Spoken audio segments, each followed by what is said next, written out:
Okay, so hi Will, how are you? Hi, I'm very good, thank you, Megan. How are you? Good. Yeah, good, thank you. It's been like a horrible day though.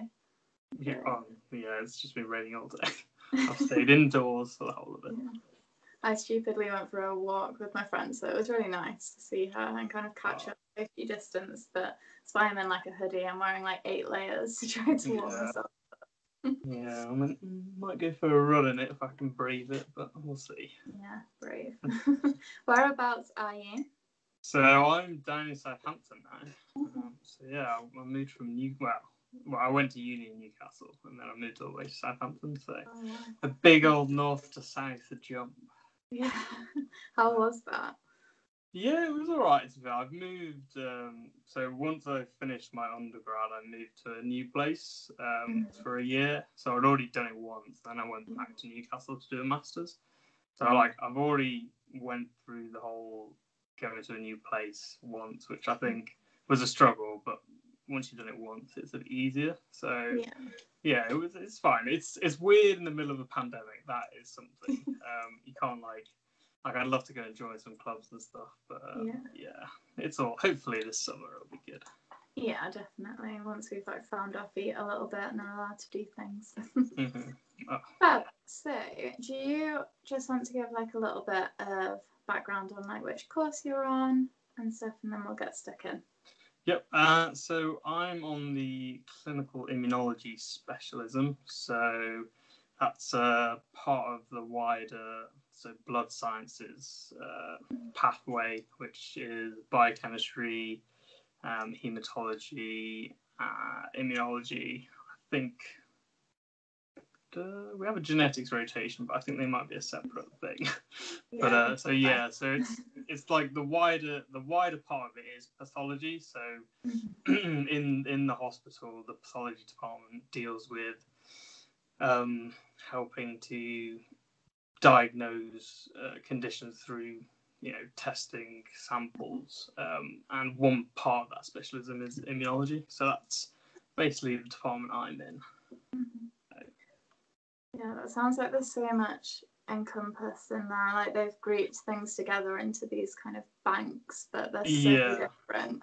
yeah. There's a lot of that we all work together. So like, if someone's gone to their GP and with say a condition, and they take X amount of blood samples, then they'll do some tests that will go to biochemistry, they'll do some tests that will go to hematology, they'll do some tests that might go to immunology, and then all of those separate tests will come back and be used as a whole. So it's all sort of pieced together, but also separate at the same time. So I guess that's why they want you to learn all parts of it and stuff. But yeah.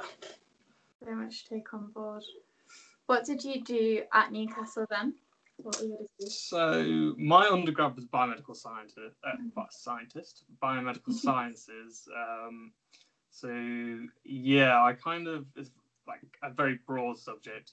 You could choose anything in biomedicine to sort of study and specialize, and sort of between second and third year, I all my modules I could choose were immunology based or close to immunology. So I sort of always definitely found immunology the most interesting. So yeah, I basically studied it that way, and then I left uni for a couple of years, and then decided I wanted to come back to science, and I did a master's in immunology. So yeah, so immunology's kind of always been the one that I'm most interested in. I was going to say, like, I was wondering how you got into immunology, because it seems like, and it makes sense now because you did biomed, but it didn't seem to me like there was like a bachelor's specifically for that. Yeah, it's quite it's quite a niche. So like it's important in like biomedicine. Like everyone will study a bit of immunology, but not many people go that specialised into it as long as you have a broad understanding. But you can choose to specialise into it. I think there are some degrees. I know there's possibly one in I can't remember. It's somewhere in Scotland. Glasgow, maybe. They do. There are some specialist immunology undergraduate degrees, but they're not common, I don't think. But yeah, I went having no idea. Like when I was in sort of doing A levels, I knew I liked science and biology, so I chose to do biomedicine because it gave you the broadest range of things to go and study, and then from there is where sort of you go, oh, I really like this and I want to go choose this. So I guess that's how it ended up. So was your masters, was it clinical based or was it quite research focused?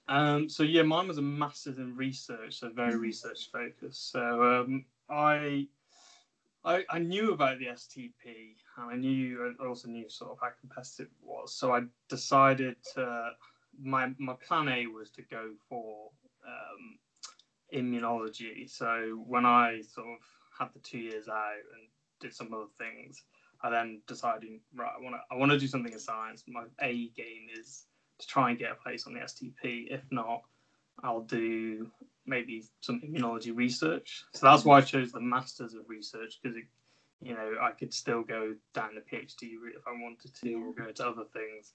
But it was research based, not clinical based, and I hadn't had much exposure to anything clinical before sort of starting the STP. I did a couple of days shadowing some clinical immunologists, but apart from that, I'd not really had any exposure. Okay. Did you do the shadowing during your years out, or did you do it as part of your degree? So I did it when I came back to study my masters. Then, because I knew I 100% wanted to apply for the STP, I right at the start of the year, or even before I started the course, I contacted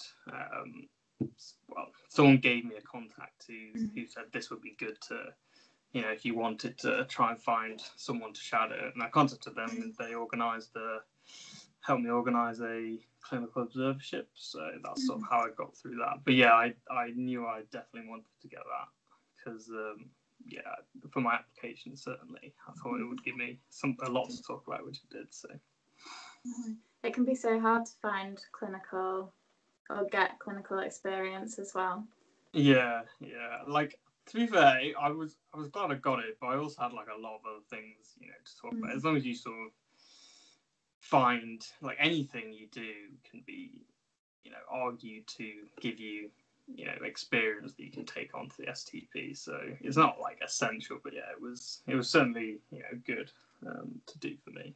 But mainly not even to talk about, but just to even confirm that I wanted to do it as well, just to have like, because I didn't even know what clinical scientists particularly did until that point. So no, I know what you mean. Like, I don't know, I think I fell into genetics. Like, I enjoyed genetics most in the A-level biology bit, but it was probably the 16th of A-level biology, so I was like, I'll just do a degree in that.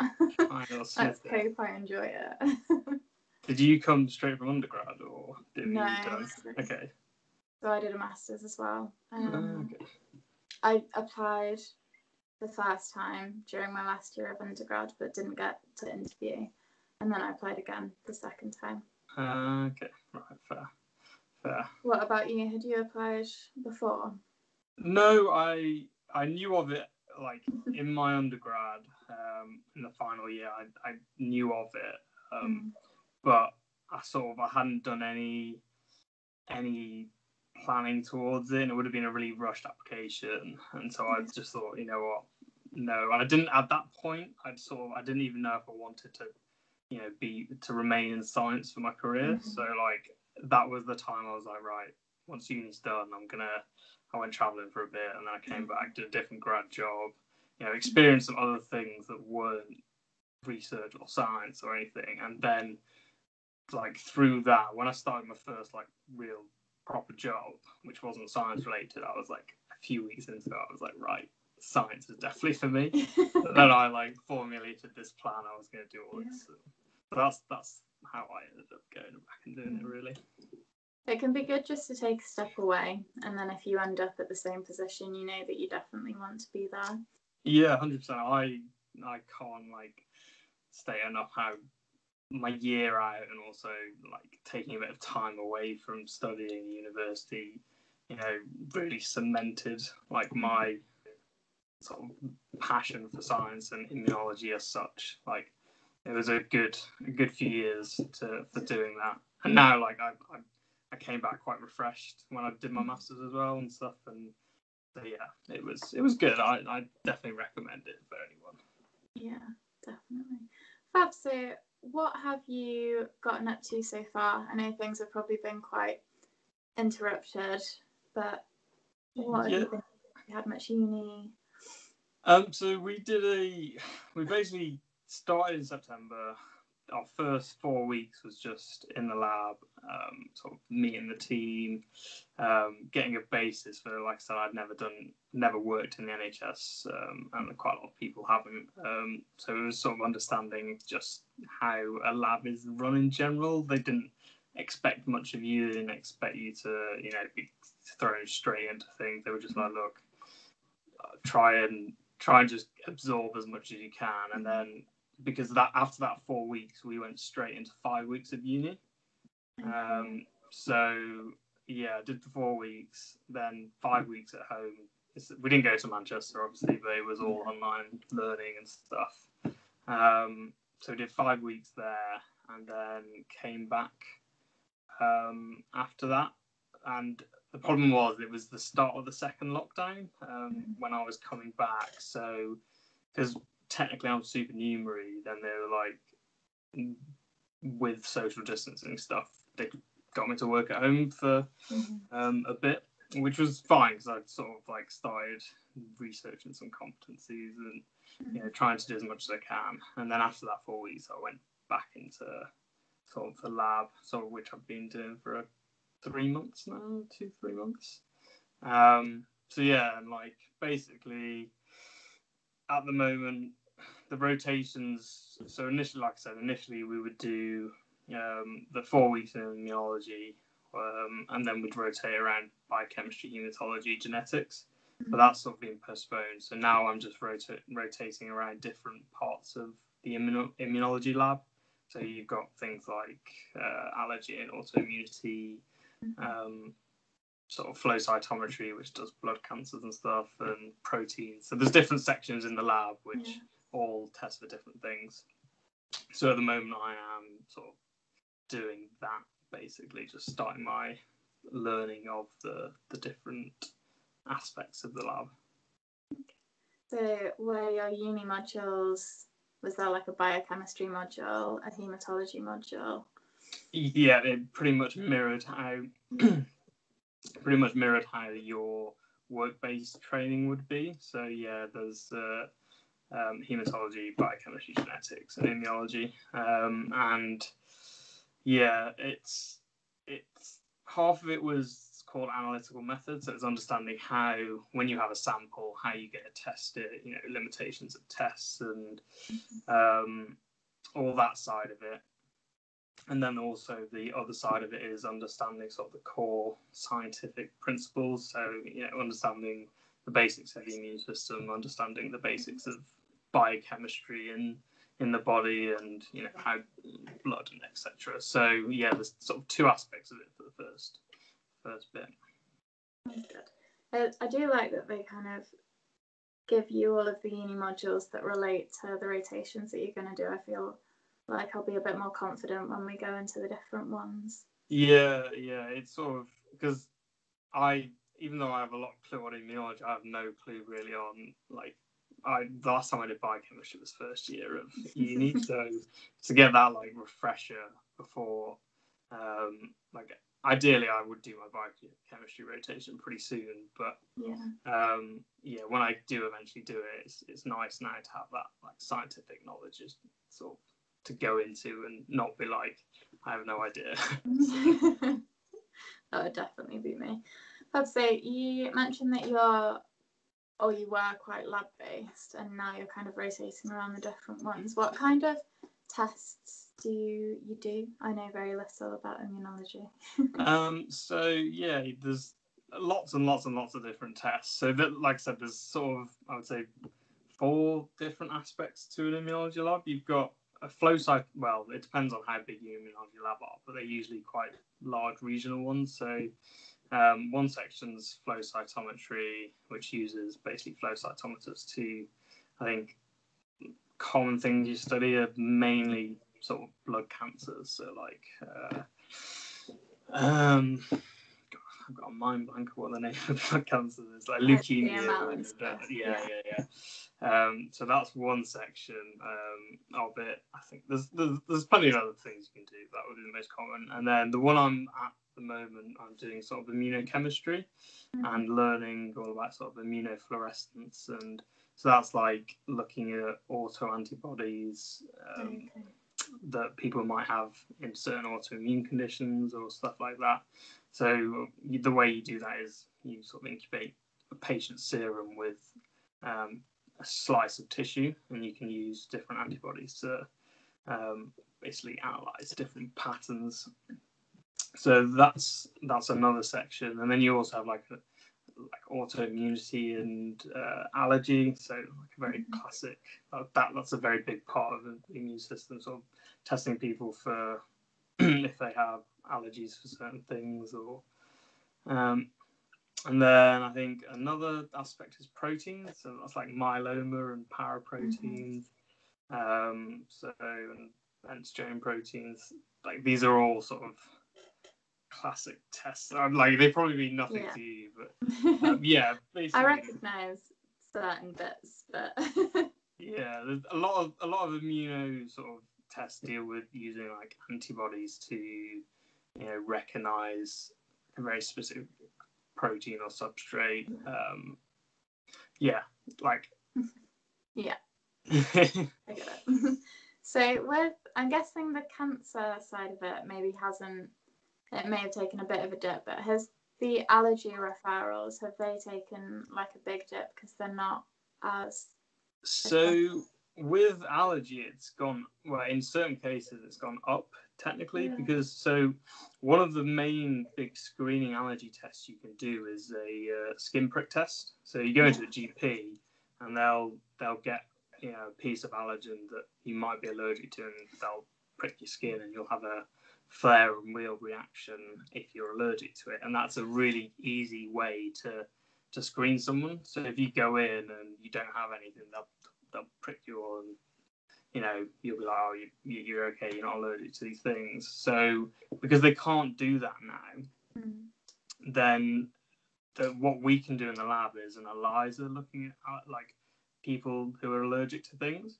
So there's a lab test for all that, which therefore means there's more pressure now for a GP to or like someone to send samples to the lab, because it's not as obviously it's more COVID friendly as such to do a lab test rather than a skin prick test. So yeah, it's gone up. I think we've had a lot more tests.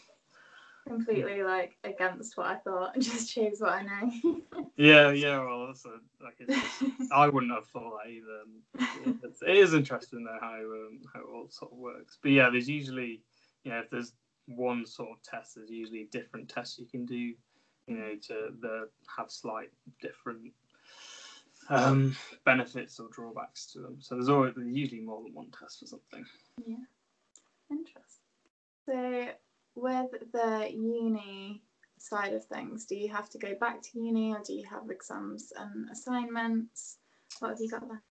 So we had that 5 weeks, and then straight after that we had an assignment in before Christmas, and then we've got one exam in 2 weeks, or no, about a week and a bit now. So I'm sort of like most of my time is spent doing that. If I'm not at work, then I'm sort of just revising for that. Then we've got another essay due in for March, and then we have our May-June exams, which are I think for two exams in May and June. Yeah. So it's all kind of like spread out. Yeah.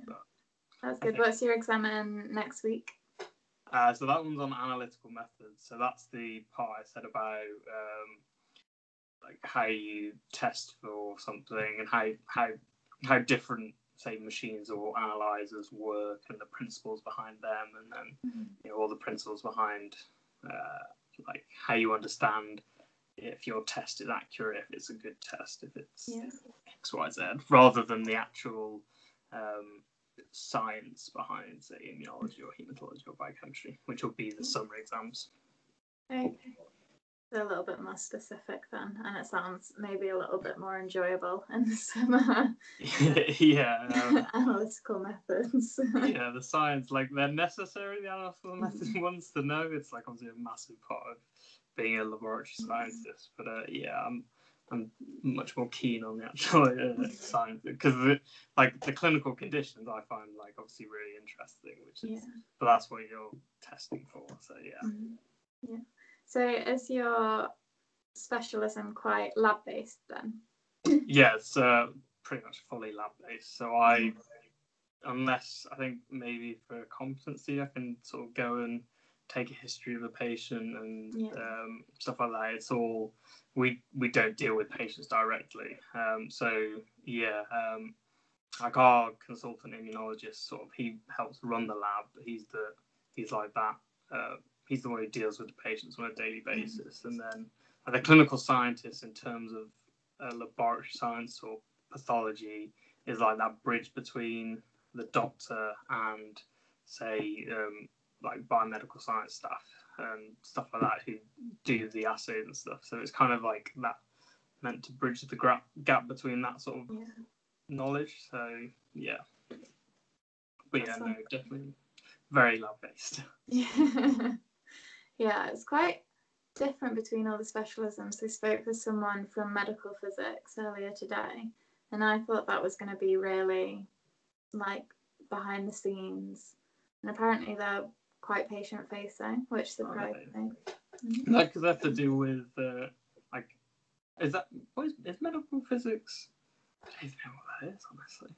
Like some of the specialisms I hear them, I'm just like, I don't actually know what you do. So it'd be really interesting to we haven't like had a chance to really speak anyone yet, because like usually you'd get like the opportunity to all go to Birmingham and stuff and meet different people. So like our like little immunology cohort like met up on like WhatsApp and Zoom and stuff, but we haven't really, like, apart from that, I've not really spoken to anyone else. So I guess how many of you are there? There's five of us in this year. In the whole year? Yeah. There was 5 this year. There's 6 in the year above me. So like it's a very small intake. But like I said, like immunology departments are usually quite in like regional hospitals. So because it's like quite a niche, well not niche, but it's sort of centralized rather than like not every hospital has them. So for Southampton, for example, like we take samples from Bournemouth and Swindon and different surrounding places that each have their own hospital but don't technically have their own immunology laboratory or like a big. So I guess there's a lot less places really for that reason. There's 5. Are there any other trainees with you? Not well. I've got a second-year trainee, and that's really helpful to be fair. Like, because obviously she's gone through everything I've gone through this year. She's also like going through like very similar things to me with the pandemic and stuff. So yeah, it's really handy to have another trainee in the department. I know some people in my cohort are either like the first person there to be a trainee or they don't have trainees, which so it's still fine, but like. It's just a good person to have, really. That'd be very handy. That is good. It's nice to have someone to grill if you're not really sure on what you're doing. I like when I first came, I like asked so many questions. It's also so you have your training officer and like your line manager and stuff you can always ask, but it's nice to have someone sort of sometimes. Like there might be situations where you don't want to go to your training officer or line manager for some reason. It's always nice to have like that other person who's there to chat to or to ask questions about. So cool. So when you graduate or finish as a clinical scientist, Yep. do you specialise in like one of the streams of immunology, so like the cancer or the allergy or whatever, or do you kind of go around the whole lab? So in terms of, so once you graduate from a 3-year STP, then you become, I think, a senior clinical scientist. And yeah, from what I've gleaned, then you sort of specialize, but you don't. So I don't think you specialize in name as such. So like my training officer deals with sort of like myeloma and the protein side of it, whereas my line manager, she's very flow cytometry knowledgeable. But they obviously they can do everything in the lab. Yeah. It's not like they just can do that one thing. But I think that might be where their interests lie or something. So that's where they're kind of specialists. But also they're both then going on to do the HSST, which is the higher specialist training program, which is the next step, which is the 5-year course. So there you have to know, you do exactly the same sort of similar rotations, but all in a lot more in depth, and you do some extra stuff, I think.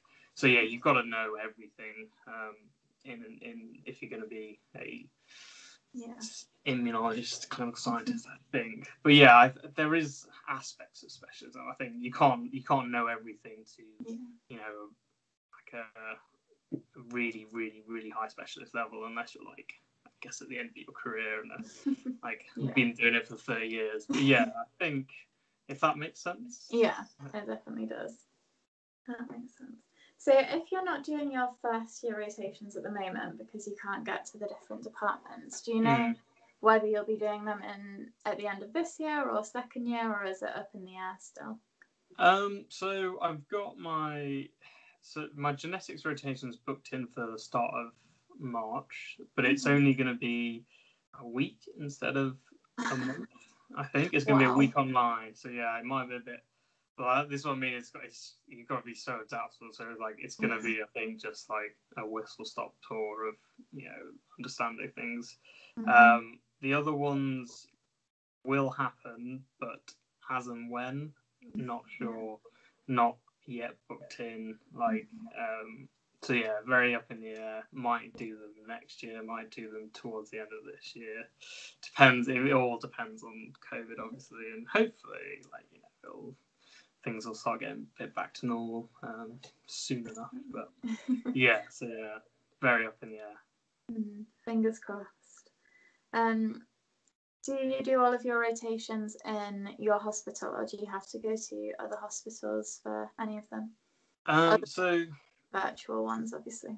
Yeah, 3 of them. So hematology, biochemistry.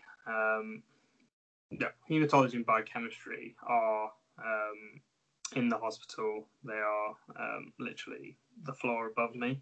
So so that will be obviously in the hospital. I think for my genetic rotation, it's based in Salisbury, which is where like the southeast hub is for like genetics. So yeah, I'll be doing a virtual genetics one there, I think. Okay. Yeah, that was one of the options, and I remember just being like, I can't even say that name, so I'm like, that can go in my not bothered column. Yeah, I'm I do not know the South that well. No. But it's been cool too. I've been exploring and when I can explore, but yeah, it's nice to be on the coast. To be fair, I'm looking forward to summer at least in Southampton. But yeah, that'll be nice. Are there other trainees in your hospital that aren't clinical immunology? Yeah, there's I think in Southampton there's one doing genetic counselling. I think there's medical physics, and I don't know any others. I think medical physics, genetics. Not sure. I haven't met any of the first year STPs yet, to be fair. So it'd be good to meet them at some point if we do. Yeah, definitely. Cool. So how are you kind of finding it so far? Obviously, I think yours has been the most affected, apart from Paris's, who he's been redeployed so far. That's pretty big. Yeah, no, to be fair, it's good. Like, I'm still really enjoying it. It's still, it's full on. Like, you're working in the lab, 4 days a week. You're studying, and you've got exams to think about, and all this. So yeah, it's busy, but like really enjoying it. I think I've definitely done things that I wouldn't have done originally. So in my first year, I wouldn't have, like, I've been running one of the machines and stuff like that, and I've been starting to like analyze some samples and like interpret results and stuff. So that's like sort of stuff you would more do towards your second year. So there's the perks of it. Like, that's been really interesting. So yeah, like it's quite hard to think, what first year would have been like, really, because I have no idea. But yeah, in terms of it, I've really enjoyed it. That's good. It's been good. So it's nice that you've got a bit more independence as well, being able to do some of the second year things. Yeah, no, definitely. It's and like I'm hoping is that if I'm doing some of the second year things now, that means I'll still be able to do the first year things just in a backwards order. Yeah. It's always a bit of a worry that, is this time going to impact you on the STP? Because obviously you've got to do your whole portfolio in 3 years. So, I think my second year, the STP have put me is probably in a bit more of a precarious position in terms of like how much it's impacting. But I'm hoping, it's just because it's in a backwards order doesn't mean it's necessarily a bad thing. So yeah, and I guess it's a little bit better for you in a way, because you can all like learn from maybe the things that she's finding difficult. Oh yeah, no, 100%. Like every year, a wealth of advice of things to not do and do. So yeah, it's been good. Fab. So if you could go back in time and like speak to you a few years ago, what advice would you have for yourself? I think when I was in third year and I was like, I wanted to apply to this and stuff, then I think, it seems quite a daunting thing to apply to, really, because it's so, everyone says it's so competitive and stuff, and I don't think many people expect that they're going to get onto it, really. But like, yeah, just to have a lot more confidence and just go for it, I guess, and things like that. That's probably what I'd be like, and just do it. Definitely. The worst thing that happens is you're not going to get it, and it's not like everyone's going to get it but you, so you don't have to worry about it. Yeah, exactly. There's always other options, and I have plans B and C, but I would put it under a dream job, really. So That's good. Say go for it. Thank you so much for doing this. I know it's like late, probably the end of the working day now, but thanks for taking the time. No, it was nicer than revising, so yes, I enjoyed. Thank you. Yeah, I know, I'm the same. I'm just procrastinating, but we live and we learn. Yeah. And hopefully we will be able to meet up with everyone like we would have done in Birmingham at some point in the future. Yeah, that would be really nice. It'd be good to see other people and just to chat with other people, really, in face to face. There's only so much zooming and stuff. Not the real sort of stuff. Can't take any more quizzes. I'm done. Yeah, after the first lockdown, I was done. Fab. Okay, have a nice rest of your evening. Thank you very much. Thanks for doing this, and good luck with your exam next week. Thank you. Yes. I hope it goes well. Cool. All right. Bye. Bye.